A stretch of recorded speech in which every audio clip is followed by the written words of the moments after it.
کیا آپ جانتے ہیں ایک ایسی دعا بھی ہے جسے پڑھ کر مانگا جائے تو اللہ رد نہیں کرتا؟ یہ کوئی عام الفاظ نہیں، یہ وہ کلمات ہیں جن میں اللہ کا اسم اعظم چھپا ہوا ہے، وہ نام جس کے ذریعے مانگا جائے تو دروازے کھل جاتے ہیں اور دعائیں رد نہیں ہوتی۔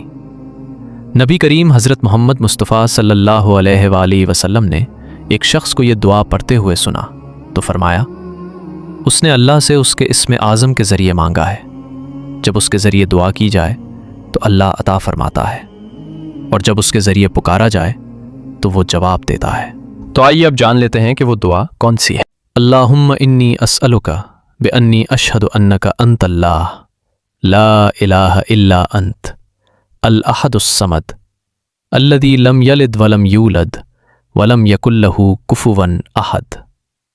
ترجمہ: اے اللہ، میں تجھ سے سوال کرتا ہوں اس بات کے ساتھ کہ میں گواہی دیتا ہوں کہ تو ہی اللہ ہے، تیرے سوا کوئی معبود نہیں، تو اکیلا ہے، بے نیاز ہے، نہ تو نے کسی کو جننا اور نہ تو جننا گیا، اور نہ کوئی تیرا ہمسر ہے۔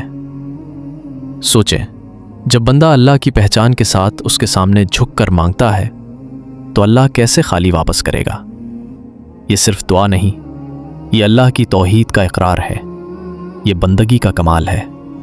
تو آج سے جب بھی دعا کریں ان الفاظ کے ساتھ کریں اور دیکھیں کیسے آپ کا رب آپ کے لیے راستے کھولتا ہے۔